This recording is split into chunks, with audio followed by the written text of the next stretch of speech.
This is Story Recapped. Today, I'm going to explain an action, sci-fi film called The Matrix Resurrections. Spoilers ahead. Watch out and take care.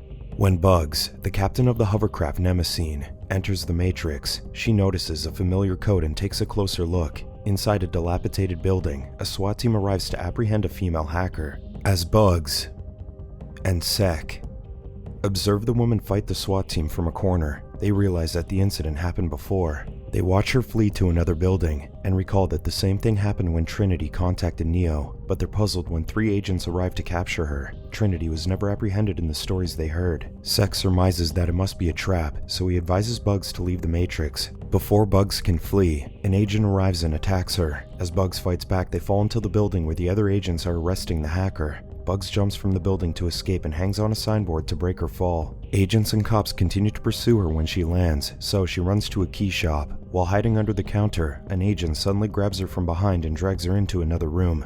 Bugs realizes that the agent saved her, so she introduces herself and explains that they seem to be in a modal code, a simulation used to evolve programs. The agent knows he's a digital sentience that hunts synthients, but he somehow broke free from his programming. When Bugs looks around, she recognizes the room as Neo's apartment. Most people think that Neo is dead, but Bugs is sure that he's alive because she saw him while she was washing windows at a high-rise building. Bugs' mind was unlocked when Neo looked at her. The agent notes that something similar happened to him. He started seeing patterns and realized that he was not in the real world. The agent then discloses that he is Morpheus, and he intends to find Neo.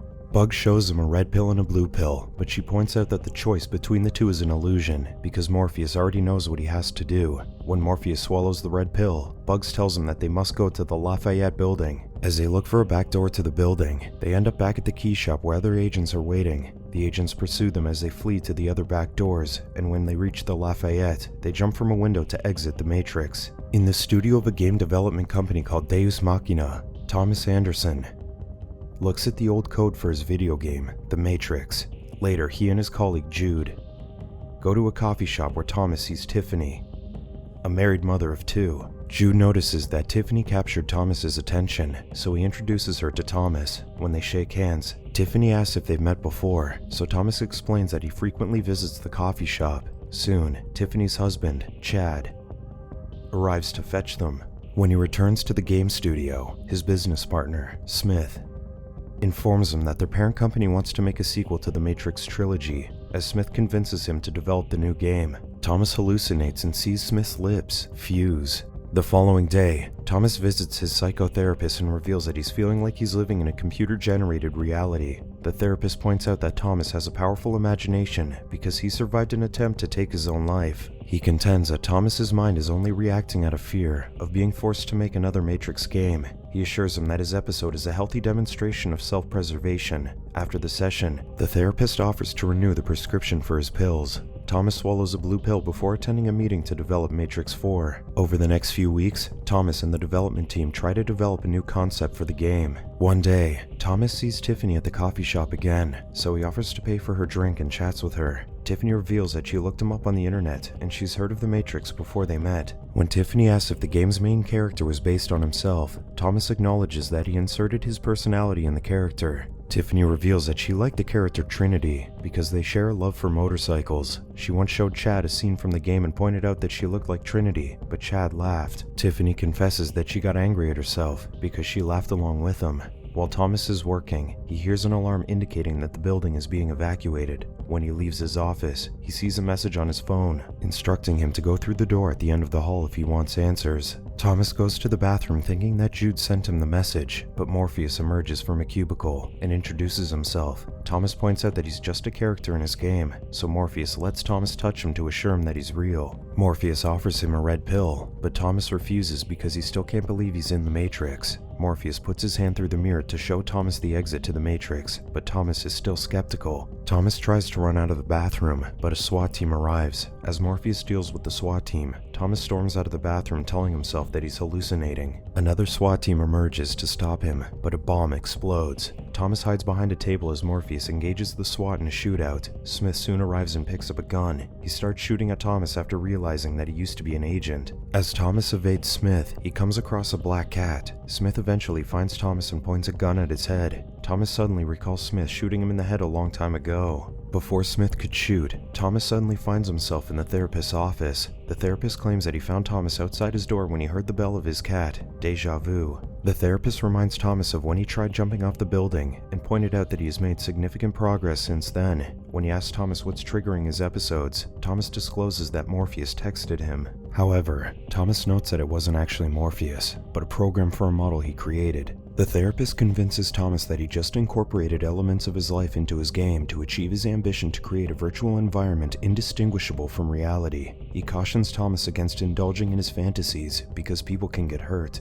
While getting drunk on top of a building, Thomas sees a pigeon flying away. Thomas gets on top of a ledge to find out if he can fly, but Bugs stops him from jumping off. Bugs discloses that she saw Thomas when he leaped from a building, and she was amazed he never fell. When Thomas's phone rings, Bugs notes that the caller is Jude. Bugs convinces Thomas that Jude intends to leap agents to his location, so Thomas follows her to several portals that lead to a theater where Morpheus awaits. On the backdrop of the theater, they show footage from Thomas's game to help him accept the truth. Thomas realizes that he was supposed to be dead if the Matrix is real. Bugs reveals that the machines kept him alive and went to great lengths to hide him, but Thomas knows that they don't seem to be hiding anything because he was able to create a game called the Matrix. Bugs reveals that the machines altered Thomas's digital self-image to make him look like an aging man to other people. It's been 60 years since he went off to one of the machine cities with Trinity, but they don't know why he barely aged. Morpheus offers Thomas a choice between the blue pill and the red pill. He notes that he'll return to his miserable life in the Matrix if he takes the blue pill, so Thomas chooses the red pill.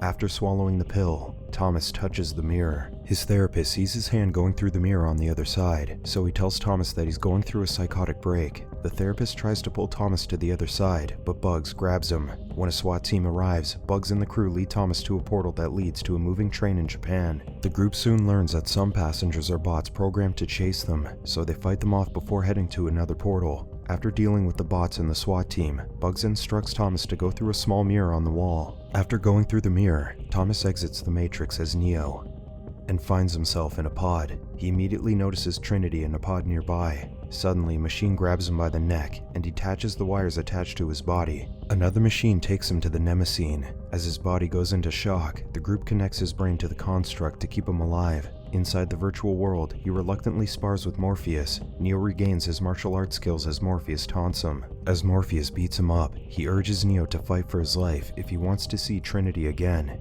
Neo ends the sparring session by hitting Morpheus with a strong telekinetic blast. Later, Bugs introduces Neo to her crew. When Neo notices the machines that freed him from the pod, Bugs explains that they're sentients who risk their lives to save him. Neo mentions that Trinity was in the pod next to him, but Bugs notes that they only had enough time to rescue him. They don't know how to rescue Trinity because the sentients who helped him have already been exiled. Soon, the Nemesine arrives in Io, the new underground dwelling place for humans who were unplugged from the Matrix. General Niobe welcomes Neo, but she tells Bugs that they're grounded for violating protocols when they rescued Neo. Later, Niobe confesses to Neo that she's ashamed for taking too long to believe that Neo can negotiate peace with the machines. She then shows that their scientists are now cooperating with the Synthians to grow fruits and vegetables using codes from the Matrix. It would not have been possible in Zion because they refused to work with the Synthians back then. Niobe recounts that the machines fought with each other when energy became scarce. Zion fell under the new power that emerged from the war. Neo tells Niobe that he wants to free Trinity, but Niobe notes that it will endanger Io. Niobe orders Captain Shepard to detain Neo to prevent him from rescuing Trinity. Soon after Shepard leaves him in the cell, the Nemesine arrives to take him out of Io. Neo and the Nemesine crew soon re-enter the Matrix through a portal in a hotel room. Afterward, Sek leads them to a portal near Tiffany's garage where she builds motorcycles. Before they can find Tiffany, Smith confronts Neo and discourages him from rescuing Trinity. When Neo refuses, the Merovingian and other exiles emerge to attack Neo and the Nemesine crew. Morpheus and Neo take turns to fight against Smith as the other crew members deal with the exiles. After throwing Morpheus to the ground, Smith comes after Neo. They fight in a dilapidated bathroom after falling from a platform. When Smith knocks Neo down, he points out that he's not as strong as he used to be. Neo keeps fighting, but Smith knocks him down with his strong blows. Smith attempts to smash a sink on Neo's head, but Neo blocks it and blows him away with a telekinetic blast. Neo soon finds Tiffany, but his therapist, the analyst, appears out of nowhere and slows time as Neo attempts to attack him. The analyst was present when Neo died, and he was the one who convinced the machines to resurrect him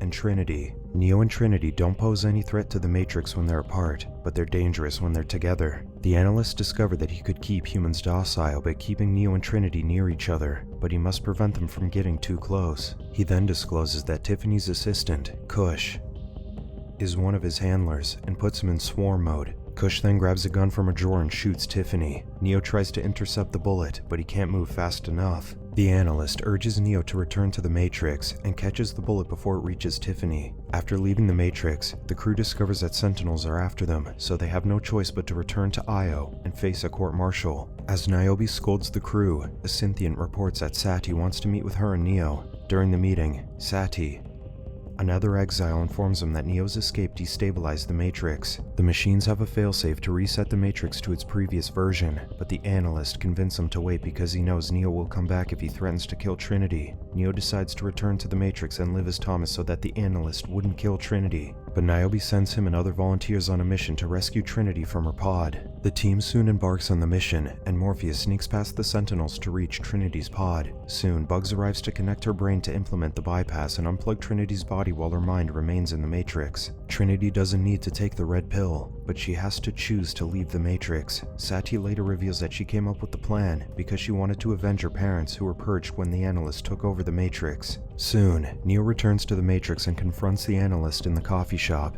Neo notes that he will surrender if Trinity wants to stay in the Matrix, but he demands the analyst to set them free if she wants to leave. Meanwhile, Sati extracts Trinity's body from the pod, but they still have to wait for her to make her decision before they unplug her mind. When Tiffany arrives, she tells Neo that she played his video game, but it felt like a memory. She reveals that a part of her has been waiting for Neo, but she doesn't think that she's Trinity. Suddenly, Tiffany's family arrives and tells her that they have to go to the hospital because her daughter was in an accident. Tiffany goes with them, but before they reach the door, she looks back at Neo and realizes that she's Trinity.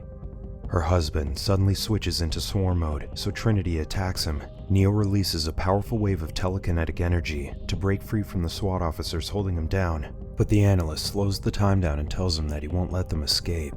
The analyst points a gun at Trinity's head, but Smith arrives and slaps the weapon out of his hand. As soon as Smith knocks him down, time returns to normal, and the SWAT fires at Neo and the crew. Neo blocks the bullets while the crew members fire back at the officers. Meanwhile, Sati plugs Bugs into the Matrix and implements the bypass to unplug Trinity. The analyst orders the Sentinels to destroy Trinity when he realizes that she's been unplugged, but she's already gone from her pod. Trinity and Neo reach out to each other as the other SWAT officers try to pull them apart. As soon as they grab each other's hands, a burst of energy blows away the officers. Smith shoots the analyst repeatedly, but not before he could activate a swarm of bots to come after them. Neo, Trinity, and the crew see the swarm approaching as soon as they exit the coffee shop. Neo attempts to fight them, but Trinity gets on her bike and takes off with Neo. As they flee, Neo uses his abilities to fend off the swarm while the rest of the crew shoot their way through the bots coming after them. As Neo and Trinity pass by blocks of high-rise buildings, the bots jump from the windows to hit them. When the swarm stops chasing after Neo and Trinity, Sek realizes they led them to a trap. Helicopters soon emerge and fire rockets at the couple. Neo creates a shield to protect them, but a blast throws them off the bike. Meanwhile, Bugs and Morpheus then enter the Matrix to rescue the rest of the crew.